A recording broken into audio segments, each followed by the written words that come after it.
All right, take care. All right, take it easy, Greg. Bye. Wow, That was cool. Greg from the Delphonics. Yeah. He goes back a ways, right? Yeah, We were talking about him on the way here, right? Yes, yeah. What's the event? Where is it going to be again? It's in Hempstead, right? Yeah, it's in Hempstead. It's going to be at 145 North Franklin Street in Hempstead. Okay. It's going to. I think it's called the Cultural Arts Center. It's called the FBCC Cultural Arts Theater. Almost sounds Cultural like Theater. Yeah, it almost sounds like your magazine. S.G.I.B. Yeah, really. Right. I wanted to say before we left the air that I want to make an announcement. I want to make it on an announcement. You're here to show because the letter came up and we always talked about the letter. And in October, I had made some definitely life-altering decisions that I had to make and everything. And one of the things involved that letter. And when I had done what it was that I had to do, I had to be true to myself, and I had to open this letter. Oh, there it is. Because what I did was something that I think I needed to read this. I needed to have a reminder. You know what I'm saying? I mean, nobody's perfect. Nobody. No one can be a saint. Sometimes it's decisions that we make. We make the decisions knowing the outcome, rather than making decisions and not knowing the outcome. So I wanted to make the statement here on your radio show that I have opened the letter. And if anybody knows anything else about it, or if anybody cares enough to listen to this, because that's why I waited to the end of your program, because those who listen to the end of it will know, about the letter being opening. All right, and before I go, I'm going to let everybody know that they can reach me at sgibmagazine.com. That's magazines with the S. That's S as in Sam, G as in George, I as in India, and B as in Bravo. And you can also reach me at 631-766-6106. Now, this letter you're talking about, for somebody who may not listen to the first half of the show, this was a promise you made to yourself back when you were in the correctional facility. Yes. As to what you were going through at the time, and you made some promises that you would never do this. And if you had to, you always brought the letter with Yes. you. If you had to open it as a reminder, it was always with you, because you were involved with... I was involved with drugs, selling, and all that stuff, or whatever have you, or just doing something illegal. It doesn't have to be drugs or whatever. Right.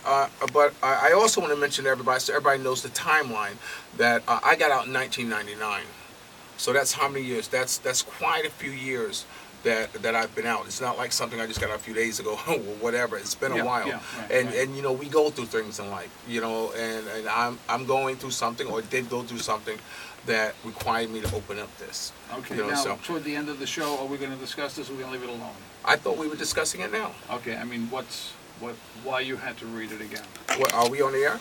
Yes. Okay, yeah, no. I mean, the fact that I had to open it and read it, you know what I'm saying? Maybe one day I'll reveal what's in the letter, but I don't want to reveal what's on the letter on the air. You know what I'm saying? I'd rather do it another time. I just rather let it sink in that I had to open up this letter. Okay. So that's what I want to share with your listeners. Let's talk a little bit about your involvement with the Al Sharpton newsletter. Yeah. Okay. And the fact that you would go weekly and film at his office. Well, Reverend Sharpton, I've been one of his personal photographers for a long time, on and off. There have been times when he's called me down to his office in Manhattan, Midtown Manhattan, where I did private shootings for him. Like I photographed the Jesse Jackson, him and Jesse Jackson together. That was a real thrill, man. That's one of the beautiful things about being a photographer, is that you're in situations that you're like a fly on the wall. You know what I'm saying? And you're watching what goes on there. And it was really something to sit in with Al Sharpton and Jesse Jackson talking to each other as brothers. You know what I'm saying? Being themselves. Yeah, right? yeah, sure. Themselves. And I was also doing his newsletter there for about 2 years. Every week. I've seen the amount of work that you put into every this. week. It's incredible. Yeah, sure. Well, I want to talk about. I know we can go anywhere in this, but it sticks in my mind. It was the best picture I have ever seen of Michael Jackson sitting behind Al Sharpton's desk, and you were the photographer. And I've got to tell you, you were kind enough to give me a copy of a one-of-a-kind photograph of Michael Jackson. What was that experience like?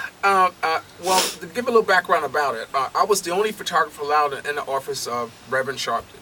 And it happened to be when Michael Jackson was having problems at Sony, where he accused Sony of not putting the muscle behind promoting his album, and he felt that they were trying to shortchange him in some type of hopes of gaining control over the Beatles, catalog, because Michael was going through some financial things. So he went to Al Sharpton, and Al Sharpton did a music summit, where they had Dougie Fresh, Johnny Cochran, and a few others. Well, when they were in the back, I had the type of clout that when I walked in, I was able to walk right into his inner office, and then whoever was there. So when I knew Michael was coming, so I was, I followed him, and what have you, and in the office. But it really was a thrill to photograph him, because when I looked through the camera, and I'm looking up close at Michael, you can't help but I thought to myself was, man, wow, I don't want to say what did you do to yourself, but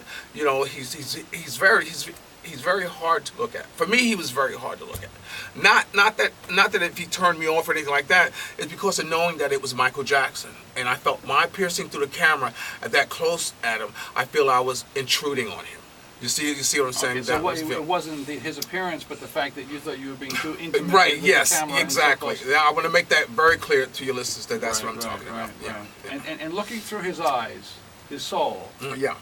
You see anything? Yeah. Well,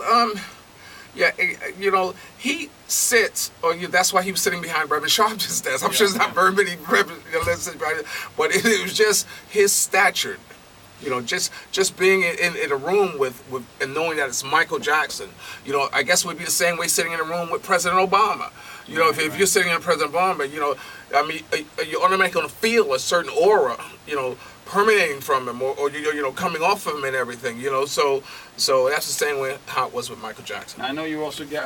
We have about a minute left. Okay. But you do volunteer. You work with the Islip Arts Council, Yes. which is arts and it helps people. Yes. Anything coming up? Oh yes. Every Sunday at 2:00 you can be at the Bayard Arboretum. It's Bayard Cutting. Yes. Thank you. Well, Yeah, and it's an Islip, and every 2:00, or you can also go to the Islip Arts Council website. But we're always doing concerts. We have the Arts Museum, which is a wonderful place to go if you want to go during the day and see some terrific work and what have you. We're always having receptions and everything. So yeah, go there. Well, this was quick. It went very quick, and I want to thank Gerard McLeod, and of course our special guest, Greg Hill from the Delphonics, and of course, Gerard, you're always welcome back here on Music is Therapy. Well, thank you. And I also have to mention thank you to my camera girl, Miss Ebony, who's shooting the footage here that you're going to see on the website. Larry, thanks a lot. Ebony, thank you very much. And thanks everybody for listening to Music is Therapy. If you have any comments on today's show, you can contact us by going to 516-572-7831 or send us an email at WHPC@ncc.edu. Don't stop it. You can also go to my website at musictherapyradio.com. My name is Larry Carlson. My producer in the sound room is Mr. David Ferraro. And remember, do what you love, and you'll love what you're doing. Till next time, God bless. Okay. And remember, dreams are nothing more than plans awaiting action. Never disrespect the elderly and always pull someone up. And sometimes you're the only one who can see your vision. We'll talk to you later. Ciao.